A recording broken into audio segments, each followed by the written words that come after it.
सुनते हैं आज एक नई बात है जिससे सुनकर हमारे जीवन में एक नई परिवर्तन आएगी। तो कहते हैं जीवन को आगे बढ़ाने के लिए हमेशा कुछ सीखना चाहिए और कुछ नया सुनना भी चाहिए।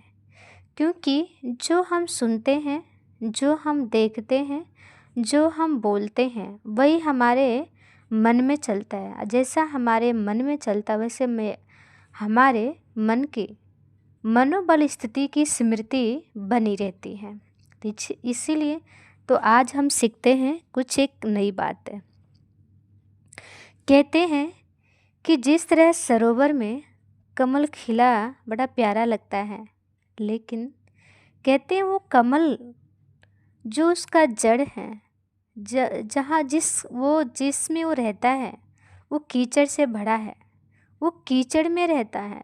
लेकिन वो कीचड़ के उसमें रहते हुए भी ऊपर जाके न्यारा प्यारा खिला रहता है।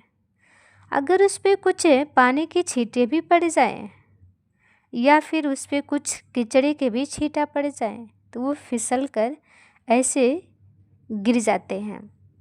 इसीलिए अपने जीवन को भी उस कमल पुष्प से एक नई सीख लेनी चाहिए कि हमारा जीवन है।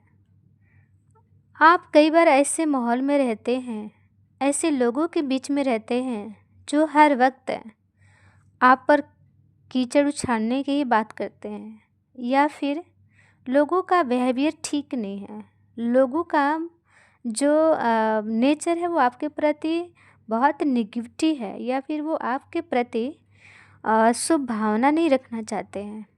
लेकिन ऐसे लोगों के बीच रहते हुए भी हमें हमेशा सबसे प्यारा और न्यारा बन के जीवन जीना चाहिए। जिस तरह दांत के बीच हमारी जीभ रहती है, तो इसीलिए हमें अपने जीवन को एक कमल पुष्प समान न्यारा प्यारा खिला हुआ रखना चाहिए।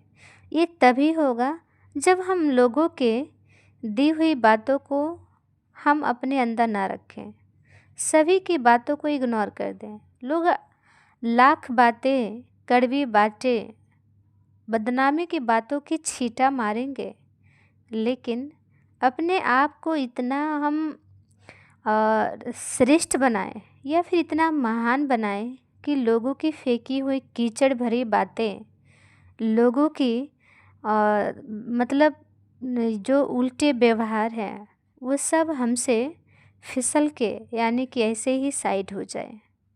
क्योंकि जितना हम लोगों की बातों पे नोटिस करेंगे कि कौन क्या कह रहा, क्यों कह रहा, कैसे कह रहा, नहीं कहना चाहिए वैसा, क्यों क्यों क्या नहीं, इन सभी बातों को जितना हम अपने अंदर समाएंगे या फिर इनमें उलझे रहेंगे, उतना ही हमारे जीवन की दिव्यता, चमक और खुशी, खुशहाल ये सब खत्म हो जाएगा। तो हमें तो कमल पुष्प के समान न्यारे और प्यारे खिला रहना चाहिए। तो ये तभी होगा जब हम सबकी छोड़कर एक भगवान की सुने। जब हम उसकी सुनते हैं ना तो वो हमारी सुनता है, जब वो हमारी सुनता है ना तो हमें वो सबका प्यारा बना देता है। तो हमें किसी के प्यारा बनने की ज़रूरत नहीं पड़ेगा, हम खुद ही न्यारे और प्यारे बने रहेंगे।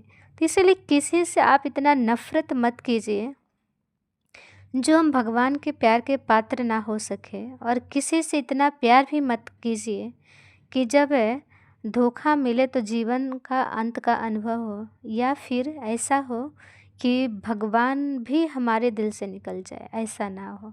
तो इसलिए जीवन में प्यारे भी रहिए, न्यारे भी रहिए और सबके संग एक समान रहिए।